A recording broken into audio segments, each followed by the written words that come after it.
back to my channel. My name is Delilah if you're new here, and today I just wanted to talk to you guys a little bit about my moving process and the actual process of finding a moving company and all that stuff. So I put down a list of steps that I took in order to actually move myself. For those of you that don't know, I actually just moved from New York to Arizona about, at this point, a month ago, and it was a very difficult process for somebody that has never done it before. I've never moved outside of the state or anything like that. So I'm just putting together this video for you guys to be a little bit informed. So first, you want to find a moving company. The way that me and Marcus did it, he actually ended up finding a website which he put in the information as in from where he's moving and to where, and then they kind of called him back, gave him a quote for it, and they told him, they asked him about how many things are we moving and how far we're going and how soon we want to go. I personally do not know which website he used. He doesn't actually remember, but if you guys Google, let's say you're moving from like Minnesota to Florida. If you want to move from there to there, just type in moving companies from Minnesota to Florida, and then there you go, something will pop up, and most likely they'll give you a few companies that would actually call you back and end up telling you the price difference. But just be prepared to tell them how many things you're trying to move, because they're basing the price based on that amount of miles that you're moving. So like I said, once they call you, you will get a quote on how much it will cost to move based on the mileage, and also how soon you are trying to get them to your house to pick up the things. The price will depend on the distance,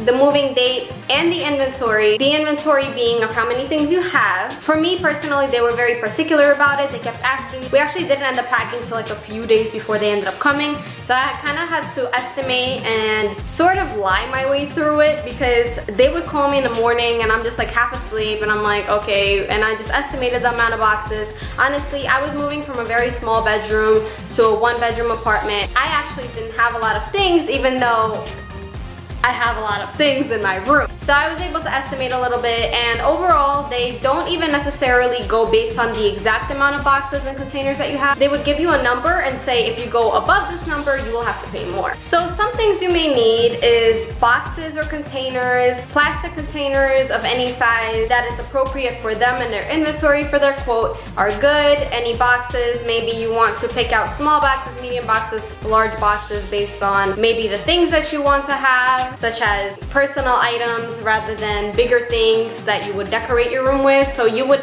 kind of go based on that, look around your room or apartment or house and see what you have and what size box you would need. Or if it needs to be carefully wrapped, you may need maybe a certain bag or a certain wrapping paper, such as thick ones for the mirrors or the bubble wrap, whichever one you prefer. You will also need tape to tape up your boxes and make sure that everything's secure because of the amount of moving and bumping it's going to do in the truck. You will also need markers and labels, maybe, you know, kitchen, living room, bath, things like that. I didn't use any labels. I literally just wrote on the boxes with a marker on, just so I know when I'm going through the boxes rather than them. They don't really care, but I did make sure to write fragile and things that are fragile, but some of my boxes still came a little bit broken, so just keep that in mind. Anything that is fragile, anything that you want to 100% get here safely that may break on its way here, make sure to wrap it as many times as you can and surround it with things that will most likely not break it on its way there. So like I said, get some bubble wrap and wrap it all up. We had two kinds of bubble wrap. There's bubble wrap that sticks so that you don't have to actually tape it down to your item, and then we also had the other bubble wrap, which was the one that didn't have the sticky side, that wouldn't stick. I recommend the sticky side one. It was really easy to use, and we actually ended up throwing out the other one because of the amount of that came with the sticky one. So I recommend that one. I also didn't have a lot of big things to pack. We ended up going to a storage unit for it. I personally wasn't gonna do that. I was gonna go to Target or like Walmart or something and just get some boxes and things, but it is a lot cheaper to go to a storage unit. That was Marcus's idea. I give him that, and they will have almost everything that you need because they know what it's like to move, and they always have people moving into their storage units. So they even have moving kits that you can buy, which personally I didn't like and I didn't choose, but you can always look around and they will most likely have like the bags for your beds and your dressers and all the big things that you would want to wrap, TVs, anything like that. But one thing to keep in mind is that even though I did use the proper things to cover up my mirror and my bed frame and stuff like that, the movers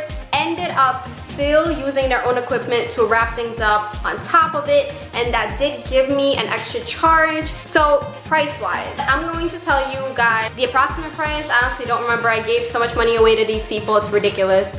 But the original quote, when I was quoting moving, it was about $1,500. The good thing about the movers is that I wanted them to come very quickly. I wanted them to come in like 3 days after I called them, and usually the price would definitely go up, but they didn't. They kept the price at $1,500, and I compared it to other movers and they were just gonna go up from there. So I ended up taking the deal then. So I paid the $1,500. The payments are split up into 3 payments. Once before they get there as a deposit, once when they get there, and once when they arrive. But also keep in mind that these payments are not set in stone. So here's an example. Here are more things that you will most likely pay for. So just like I said, the movers ended up using their own material, which ended up costing me $70 more on top of it. Even though they didn't really wrap anything extra, they only wrapped my mirror a little bit, and I didn't even ask for it. They did that themselves. They ended up charging me for that for $70. I wasn't necessarily annoyed, and it all came and it wasn't broken, and you know, it ended up good. But just make sure you have that extra money in your pocket, and usually they want it at that moment. So make sure you have, before the movers come, maybe you have like cash preferably, or a check. They don't take cards, so you know, or make sure that there's an ATM around. Any additional charges would also be based on the distance between the actual truck where it stops outside of your home and where your home is. So I lived on the top floor of my building, on the 6th floor, and they ended up parking kind of like a block away, or like something like that, they told me. It was quite amount of distance for them to kind of take it from point A to the truck. So if you do have an elevator, it's probably gonna cost you a little less based on, I think he said like 100 feet or something, I don't really know. But if you have stairs, they will most likely take all your money, because stairs are horrible. So if you have stairs, good luck, and just be prepared to pay a lot more than that. Also, like I mentioned earlier, they will give you a certain amount of boxes or containers of certain sizes to have by the time that they come. If you have any more items than that are not written out on the quote, such as, let's say you had a dresser that you forgot, and they kind of had boxes and a dresser, bed, and things like that. If you forgot something, they will charge you extra money just because you didn't end up mentioning it then. So it's kind of like, you know, you're kind of tricking them or whatever, I don't know.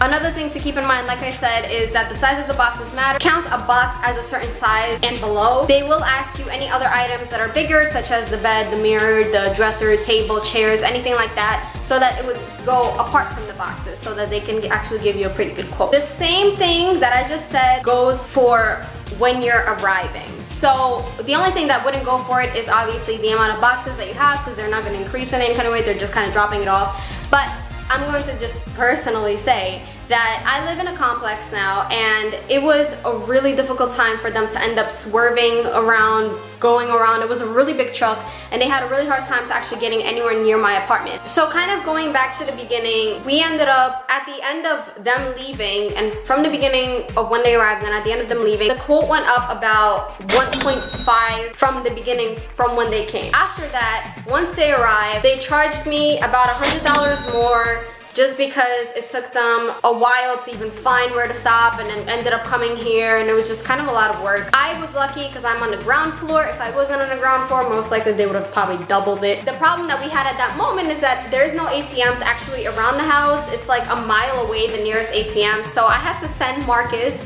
to go on a scavenger hunt to go take off my money from my card, rather than me having it on hand, because I did have the money that I owed them, but I didn't have the money that they just ended up thinking of off the top of their head once they came in through my door. So I had to have them wait in their car until Marcus came back, and it was the most awkward thing ever, and I hated it. Like I said, just please be prepared to spend a lot more money than I told you, because that's exactly what happened to me, and it sucked. But lucky for me, I did have that money in my account. But if you don't, you're kind of, I have no idea what's gonna happen. I really don't. I don't know what's gonna happen when you don't have the money that they want from you. But it ended up working out for me. Nothing was broken.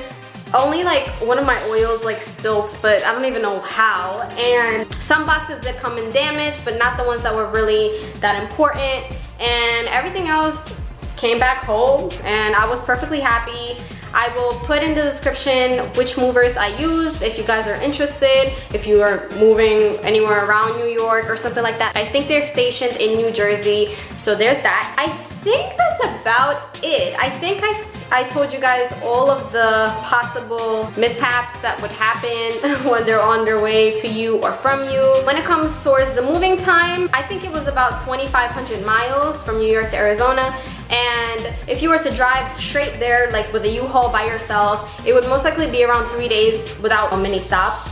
But they ended up taking a week. I had them come a week early before I left. So I sat a week without my stuff on a blow-up bed, just chilling. It wasn't fun, but I ended up getting my stuff once I actually got to Arizona about 2 to 3 days later, so it wasn't that much more. And they actually called me and notified me when they were 24 hours away and the approximate time they would come, so it works out in that case. Yeah, that's all I have for you guys. I mean, it is a lot of patience, a lot of money, a lot of everything, a lot of knowledge, a lot of new things to know when you're making these type of moves. If you are considering to do that, I wish you a lot of luck, and I hope that it all works out in your favor. Please find a mover that maybe, I don't know, like if you could find good reviews or somebody that you know, or maybe even if you can avoid all of that and just take a U-Haul on your own, I would highly recommend that. It would cost you a lot less money, and it'll go based on your time and all up to you, and they're not going to be able to charge you with anything because nobody's doing anything for you.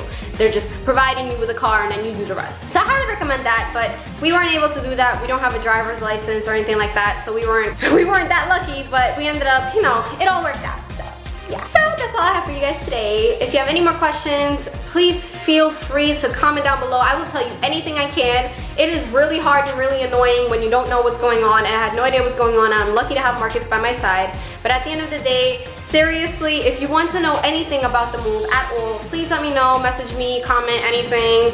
Also, like this video if I gave you pretty good tips. If you haven't already seen my moving from Arizona to New York in less than 10 steps video, I will link it down below. I go a little bit more in depth about the entire process. If you haven't already subscribed, there is like a little icon somewhere over here that you could easily do it with. So I just, just letting you know, Click the notification bell to be notified with every video that I post. And okay, that's it. That was a lot. I hope you enjoy your day. And remember, you're a goddess. Later! I think I'm fat as hell. I got his shoes out of line. Saying tomorrow I beat the dishes, never come. Easy bake, easy wake, come on. Just give as much as you take, forgive as much as you hate, or get the fuck out.